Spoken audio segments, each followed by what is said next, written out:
Liberato chique, casado com Dona Bela, preparou um cacetete feito de pau de canela. Severina chique, Liberato e Dona Bela tão a fim de dar pancada na família dos Gamela.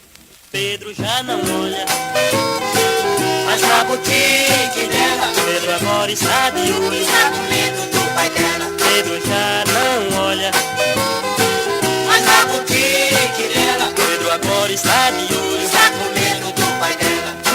Pedro Caroço vive triste, lamentando que já até que está chorando com saudade dela. Severina continua sem dar confiança ao Pedro, e se começa com chamego ela conta para o pai dela. Pedro já não olha, mas na boutique dela Pedro agora está de olho, está com medo do pai dela. Pedro já não olha, mas na boutique dela Pedro agora está de olho, está com medo do pai dela.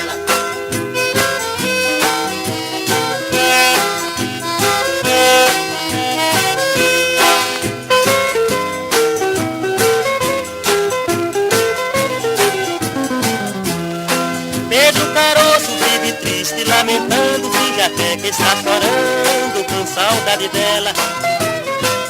Severina continua sem dar confiança ao Pedro, e se começa com chamego ela conta para o pai dela. Pedro já não olha, mas na boutique dela Pedro agora está de olho, está com medo do pai dela. Pedro já não olha, mas na boutique dela Pedro agora está